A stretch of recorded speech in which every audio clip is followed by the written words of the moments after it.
अस्सलाम वालेकुम जी। हम अगर किसी अनरजिस्टर्ड बंदे को कोई भी टैक्सेबल सप्लाईज दें तो क्या हो। ये एक बहुत इंपॉर्टेंट इशू है जिस पे बात होनी चाहिए, क्योंकि यूजुअली जब हम किसी भी रजिस्टर्ड पर्सन को सेल कर रहे होते हैं तो उससे हम स्टैंडर्ड रेट के मुताबिक यानी कि 18% के रेट के मुताबिक टैक्स कलेक्ट करते हैं, जो कि हमारा आउटपुट होता है। और हमने रजिस्टर्ड बंदे से ही प्रोडक्ट्स खरीदी होती हैं तो वो हमारा इनपुट बन जाता है, और उसकी एडजस्टमेंट के बाद हमारा पेबल निकलता है जो कि हम जमा करवा देते हैं। तो ये बड़ा स्ट्रेट फॉरवर्ड होता है। लेकिन जब हम किसी अनरजिस्टर्ड पर्सन को टैक्सेबल सप्लाईज दे रहे होते हैं तो फिर उसमें हमारा जो स्टैंडर्ड रेट है 18%, उससे कुछ ज्यादा हमें कलेक्ट करना, ये हमारी जिम्मेदारी है, और कलेक्ट करके हमें डिपॉजिट करवाने। अब इसके हवाले से हम पढ़ने जा रहे हैं।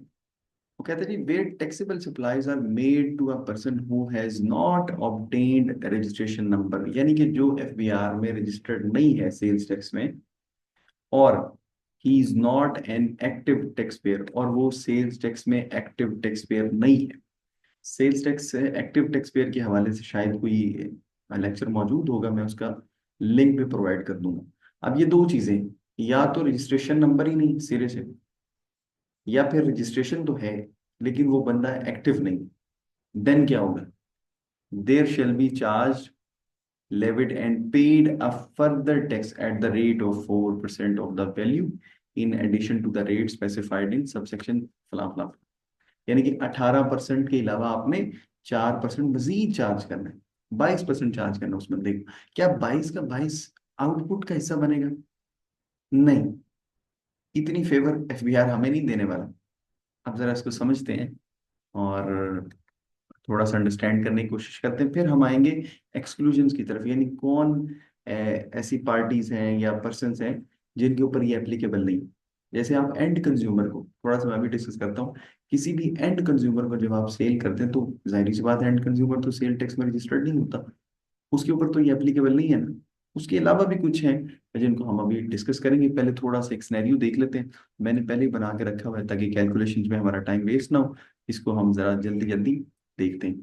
आपने कुछ प्रोडक्ट्स सेल की रजिस्टर्ड पर्सन को 3.2 मिलियन की, साथ ही आपने अनरजिस्टर्ड पर्सन को भी सेल की। कितने की? 3.6 मिलियन की सप्लाईज हैं अनरजिस्टर्ड पर्सन को। और आपने जो परचेजेस की हैं वो सिर्फ रजिस्टर्ड पर्सन से की हैं 5 मिलियन की। मैंने उसमें अनरजिस्टर्ड को शामिल नहीं किया, वो फिर बात और तरफ निकल जाएगी।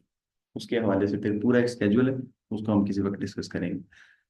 अब यहाँ पे जनाब पेबल कैलकुलेट करना। सबसे पहले देखते हैं जी, आउटपुट टैक्स। आउटपुट टैक्स किस तरीके से कैलकुलेट होगा? स्टैंडर्ड रेट के मुताबिक कैलकुलेट होगा। यानी कि जो आपने रजिस्टर्ड पर्सन को सप्लाईज दी हैं या अनरजिस्टर्ड को, रेट 18% ही लगेगा आउटपुट टैक्स कैलकुलेट करते हुए।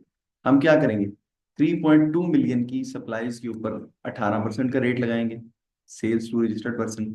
और अनरजिस्टर्ड में भी हम यही काम करेंगे, 3.6 मिलियन की सप्लाईज के ऊपर रेट हमने स्टैंडर्ड ही लगाना है, 22% नहीं लगाना। अब आप पूछेंगे वो 4% कहाँ गया, तो थोड़ा सा सरप्राइज, अभी 1-2 मिनट ठहर जाए। अब इन दोनों को जब हम एक्यूमुलेट करेंगे ना, सम अप करेंगे, क्लब करेंगे, तो हमारा टोटल आउटपुट टैक्स कैलकुलेट हो जाएगा। क्या कैलकुलेट होगा? Total output tax. अब आउटपुट में से आपने एडजस्ट करना इनपुट, तो आप इनपुट इसमें से लेस करें। इनपुट कैसे कैलकुलेट होगा? ये हमारी जनाब परचेजेस हैं रजिस्टर्ड पर्सन से, इसके ऊपर हम 18% यानी स्टैंडर्ड रेट लगाएंगे। तो हमारा कितने का आ रहा है? 90 लाख रुपए का, 9 मिलियन का। ठीक हो गया। अब इन दोनों का जो डिफरेंस है ना, आउटपुट का और इनपुट का, वो हमारा सेल्स टैक्स पेबल बन रहा है। क्या बन रहा है जी? सेल्स टैक्स हमारा पेबल बन रहा है। अब इसके अंदर हम ऐड करेंगे फर्दर टैक्स को। इसके अंदर हमने ऐड करना है फर्दर टैक्स। किस तरीके से? जितने की सप्लाईज है, जितने की सप्लाईज है 3.6 मिलियन की थी मेरे ख्याल है, उसके अंदर ऐड, उसके ऊपर चार्ज करेंगे 4% का रेट, और उसको टैक्स पेबल के अंदर ऐड कर देंगे। देखिएगा जी, इसके ऊपर हमने 4% लिया है, कैलकुलेट कर लिया। तो ये 144,000 है, ये 324,000। अब दोनों जब सम अप हुए तो हमारा टोटल सेल्स टैक्स पेबल बना, जो कि 468,000 रुपीज। ठीक हो गया जी। चले, अब देखते हैं कि जी किन को एग्जेम्पशन दी गई है, किन को एक्सक्लूड कर दिया गया है। इसके हवाले से एक एसआरओ आया था जो कि खासा पुराना हो चुका है। देखिएगा 2013 में, यानी कि 2013 में क्या कहते हैं, जरा देखिएगा। वो कह रहा है जी, the federal government is please to direct that further tax at the rate of 1%, उस वक्त 1% हुआ करता था, फिर 2 हुआ, फिर 3, फिर ग्रेजुअली 4 पे पहुंच गया। अब कोई पता नहीं इस साल इसको 5% कर देंगे। Shall not be charge, levied or paid on the taxable supplies mentioned in column 2 of the table below, namely। अब जरा देखिएगा, इनके ऊपर एप्लीकेबल नहीं।